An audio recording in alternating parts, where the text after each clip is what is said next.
चंद्रभान पगारे ने लिखा है, ताओ ते चिंग में कहा है कहानियां साथ लेके चलना, नौकाएं लिए चलना है, इसका क्या अर्थ है? चंद्रभान जी, मैं ताओ ते चिंग का एक वर्ष पढ़ता हूँ और उस पर बोल देता हूँ। तो अब ये कहाँ पर ताओ ते चिंग में कहा है ये मैं नहीं कह सकता। अभी मैंने बहुत पहले उस पुस्तक को पढ़ा था, so I don't remember this sentence. लेकिन बस सेंटेंस को समझें, जो बात है उसका मर्म समझ लें। ताओ ते चिंग में कहा है या किसी भी चिंग पिंग रिंग में कहा है, इससे कोई फर्क नहीं पड़ता। बात है, बात को समझ लें, कहानियों को मत लेकर चलें। यही तो लिखा है ना कि नौकाएं साथ लेकर चलना है, यानी कि जो तुम्हारा व्हीकल है जिससे तुम नदी पार करते हो, उसको भी अपने साथ ढोना।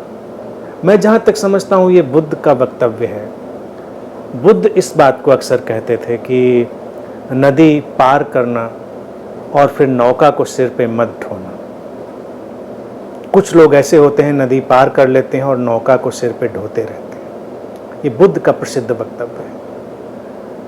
तो जीवन में चीजें व्हीकल की तरह, उपाय की तरह, उपकरण की तरह हैं। उनको तुमने उपयोग में लाया, उनसे बाहर हो गए। क्यों ढोते रहना उसको? लोग अपनी कहानियां ढो रहे हैं, तो वही हो गया कि तुम व्हीकल्स को ढो रहे हो। किसी की कोई बचपन की कहानी, किसी की कोई कहानी, और कई बार लोग कहानियों में फंस जाते हैं। तुम इस बात को देखो, जिंदगी में देखिए दो चीजों में लोग बहुत फंसते हैं। सीकर को उससे बहुत अलर्ट रहना चाहिए। कोई किसी की किसी बात को लेकर बड़ी तारीफ कर दे, बहुत तारीफ कर दे, और ज्यादा लोग कर दें, घर वाले कर दें, फिर मोहल्ले वाले कर दें, फिर दो, अब वो फंस जाता है। वो उस कहानी को, उस इमेज को मेंटेन करने में लग जाता है। फिर दूसरा पहलू, कोई किसी की किसी बात को लेकर बहुत आलोचना कर दे, बहुत क्रिटिसाइज कर दे, तो उससे बचने में लग जाता है। यानी कि जो बचने में लग गया, उसने उस कहानी की प्रतिक्रिया में कहानी पैदा कर ली। जैसे कुछ लोग आके ताल ठोक ठोक के तुमसे कहने लगे कि तुम इधर नहीं जा सकते, तुम इधर नहीं जा सकते, तुम इधर नहीं जा सकते, तुम्हारी हिम्मत नहीं इधर जाने की। अब तुम खतरों के खिलाड़ी थे, तुम ताकत पैदा करने के लिए तुम्हें लगा पैदा हुए, तो तुमने कहा ऐसा कैसे कह सकते हैं कि तुम इधर नहीं जा सकते, मैं जाके दिखाऊंगा।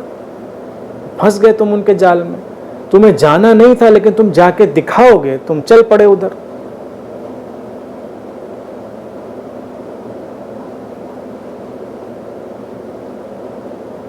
तो तुम उधर फंस गए। प्रशंसा वाले प्रशंसा में फंस गए। तो प्रशंसा, आलोचना, इनके खेल में एक कहानी पैदा होती है और लोग उस कहानी में फंस जाते हैं, उसको मेंटेन करने में। उसमें नहीं फंसना है। इसीलिए अगर तुमको किसी चीज़ में किसी को उलझाना है तो उसकी बहुत बार प्रशंसा कर दो, वो उसमें उलझ के रह जाएगा। भाई कोई स्त्री किसी को अच्छी लगती थी कि नहीं, ये जो तुम्हारी लट बनती है ना, बड़ी बहुत प्यारी लगती है। अब पता चल रहा वो लटी वहाँ पर बड़ी विचित्र लगती है, तुमने कह दिया कई बार, अब वो सुबह से शाम तक लट बनाने में लगी हुई है। अच्छी लगती है लट, वो एक कहानी का शिकार हो गई। उसका उल्टा भी कर दो, किसी के ऊपर कुछ अच्छा लगता है, तुमने कहा ये क्या बना दिया तुमने कार्टून, ये, वो कहेगा ठीक है, अब इससे कुछ विपरीत करेंगे, इससे कुछ अलग करेंगे। तो हम अपनी निजता में, अपनी इंडिविजुअलिटी में, ओरिजिनलिटी में कहाँ आ पाते हैं? हम कहानियों के शिकार हो जाते हैं। तो सीकर को प्रशंसा इस कान से सुननी चाहिए, इस कान से निकाल देनी चाहिए। आलोचना इस कान से सुननी चाहिए, इस कान से निकाल देना।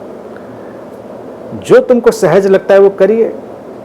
ना प्रशंसा से फूल के कुप्पा होइए, गोलगप्पा होइए, ना आलोचना से बिल्कुल जल के कोयला होइए।